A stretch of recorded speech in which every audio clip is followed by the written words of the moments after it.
Welcome back everyone. Now in my last video, I explained food chain to you. In nature, food chains are not as simple as described earlier. There are various alternative food sources for one particular organism. For example, if you notice this food chain that was drawn earlier, there is no written or unwritten rule that a frog can only feed on a grasshopper, that a frog cannot feed on some other insect, and there is no other rule, no rule at all that snake has to feed on frog, it can't eat a rat. Similarly, grasshopper can go and feed on other plants, fruits. It's not compulsory that grass is its only food. What I want to say by this is that all these organisms, all the consumers have variety of alternate sources for food. So it's not as simple as it seems here that a single chain of food is not what nature has for us.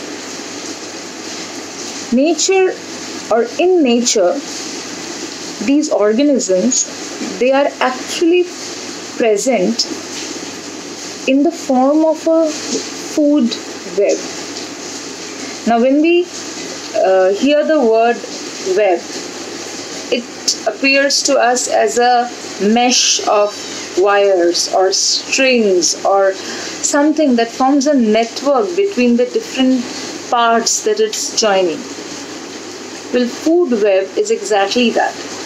It's a network of organisms, network of interconnecting food chains.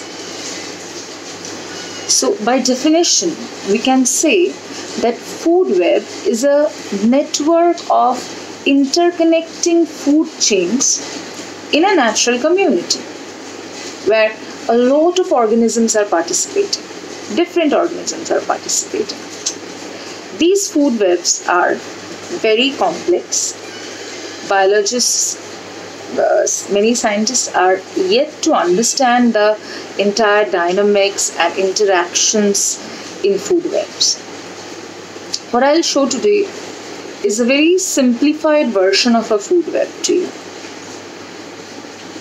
Suppose a plant grows, an animal eats the plant, another animal eats the plant-eating animal, both the plant and the animals die, which in turn are converted to organic material in soil, and that is again taken up by plants.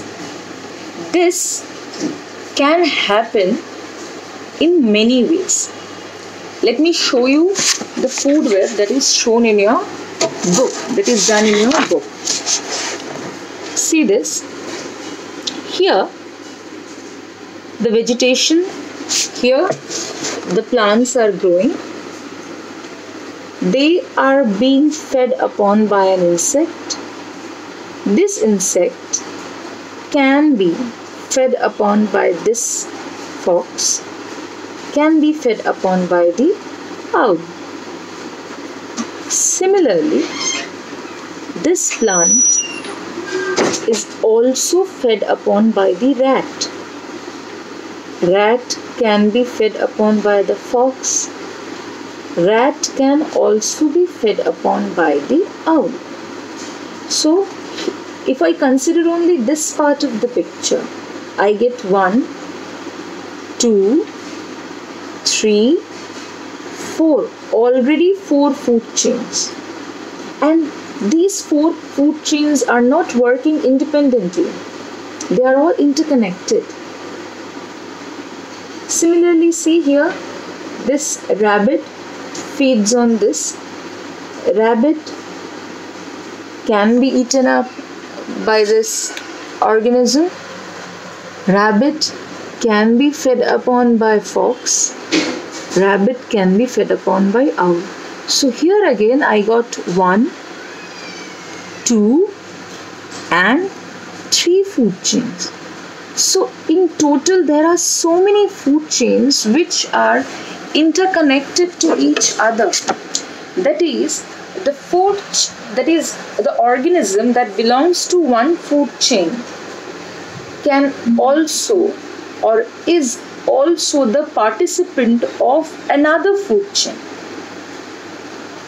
So the rat is the participant for a food chain where it is a food to the fox. It is the participant of that food chain where it is the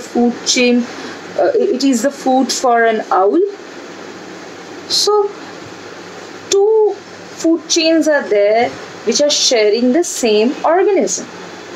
And there are other examples also like that, where one organism was being shared by 2 or more food chains.